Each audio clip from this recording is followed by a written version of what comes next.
One of the biggest things that we want to unpack as our first question is what does authenticity actually mean on social media, and what does that look like for us individually and ultimately corporately as part of eStudios? Yeah, so it probably works to just start with like what kind of clients we service on social media, because then we can apply it to them. Yeah. And hopefully this applies to you. Yes. So we tend to help people who are either launching their personal brands or their business brands. So when we're looking at this question, we're saying, what does authenticity actually mean on social media? And how can you be authentic with your social media? So I think when we're just looking at the basics, to be authentic, whether that's for your business account or your personal brand, your social media should be really an extension of who you are as a business or as an individual. So it's like your social media should be consistent with who you are in real life.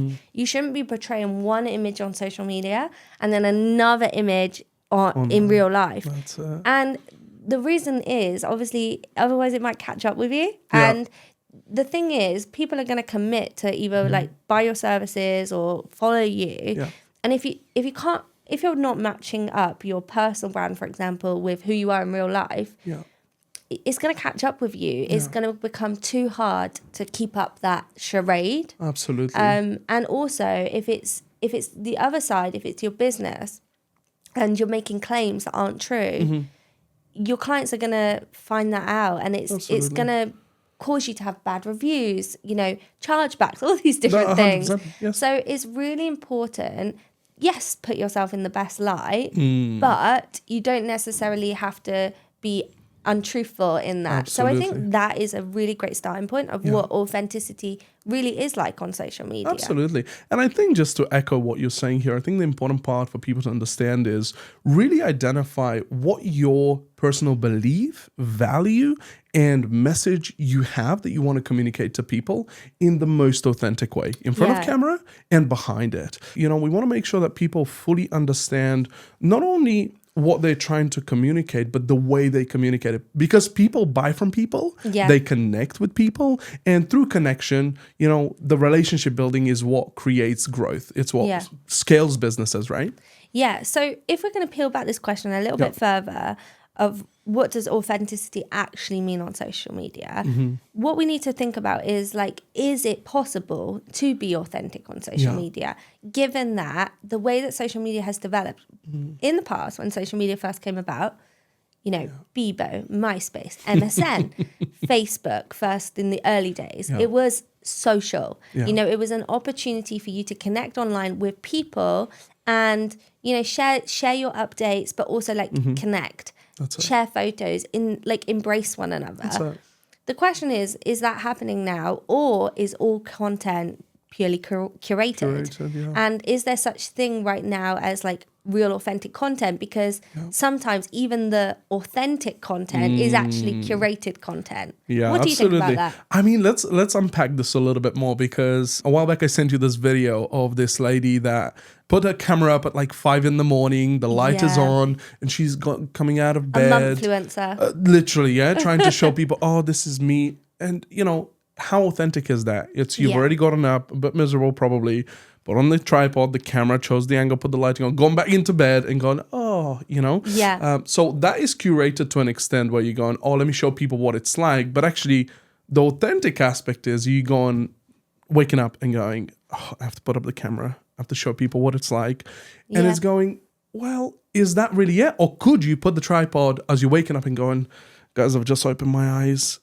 Let's go and make breakfast. Right? Pop it next to you, make breakfast, or whatever it is. I think it comes down to really people allowing the online space to see as much as they want them to see. For example, you have recently, began a journey with your personal brand online. You, as of recently, have become a mom. You're now embracing the journey of becoming, really developing your motherhood ability, understanding how to manage that lifestyle, the business, and all of that sort of stuff on top of your personal brand, trying to really understand, okay, how much do I want to let people in to that, and what do I want them to see? Because people will only get what you give them, and vice versa. So I think that's like it's like a double-edged sword, isn't it? It's like a blessing and a curse. So the blessing of that for anyone who is like building a personal brand, or if you're a business, is that the beauty of social media is that you get to put out what you choose to put out.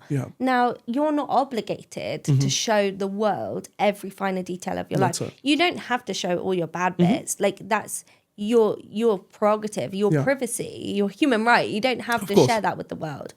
But at the same time, if you are going to share elements of yourself, people want to know that it is what you're telling them the truth.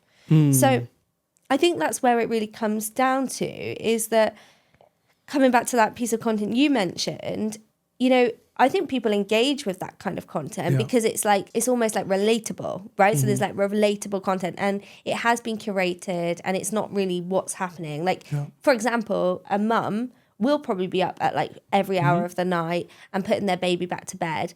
But for a mum to like record that, sometimes for me it's like, well, gosh, how long did that take you? You know? And why are you not looking after your baby? But the thing is, I'm not judging. I'm just saying, like, that's the truth behind some of this content. It's like, yes, it's authentic, but at the same time, is it like curated? Then I have seen other people do similar things where they just always have their cameras on, and then they just share clips of that real moment.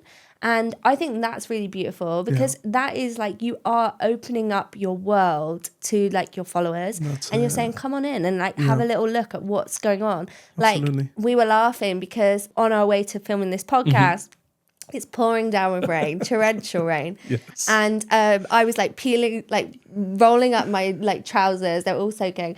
I was like rolling up my trousers. I had my dad's like packer Mac on, and I was like carrying all my bags. And I thought, oh, I'll just make a joke about this and start recording some of this content, because it'll be a funny like day in the life. That's it.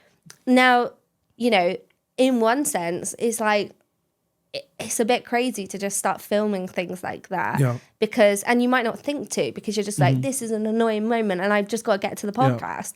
But what creators are doing is they're like catching some of these like real moments, and then they're later on like turning that into a piece of content. Absolutely. I think there's like one thing that I've been sort of trying to adapt for myself, because I'm so used to doing it for clients, but like doing it for myself is another thing. But trying to realize like there's maybe an opportunity for content in every moment. Absolutely. And kind of grabbing those moments, and not then like, because like, I suppose it's not inauthentic to just share, like, for example, I could just share the podcast, right? Yeah, absolutely. And I wouldn't show that messy part from before. But if I am going to show the messy part, I get to choose like how I share it. I think that's what I'm talking about here, like the blessing and the curse. It's like, you get to choose how you present it, but like, I think your followers and your community, as you sort of develop one, they're looking to see, okay, are you really who you say you are? And if not, it'll probably catch up with you. So I think that's where authenticity and social media come in. And it is now sort of like, because people like this sort of relatable content, the stuff we're talking about, it has become sort of like a branding tool to share like the behind the scenes, the real moments, these moments where it's like unpolished, uncurated. But like, I think the funny fact is that like, with social media, everything's a little bit curated. That's it, 100%. You know, because you've had to still upload that. You've still had to, like, even if it's you're sat leaving like a camera on a time lapse and you're working for the day, and even if you're not actively like producing content, but you're just recording your day, you've still gone to the effort of setting up that camera. So there's an element of where it all is curated. But I guess for you, if you're a creator or if you're a business, like portraying your business, what you want to do is you want to just bear in mind that to just present yourself as your true self, like as in like the true business that you are, the true person that you are, you know, and what you're trying to put out in the world, and not kind of try to be everything, and don't, you know, this sort of the idea of perfection, like try and get rid of the idea of perfection.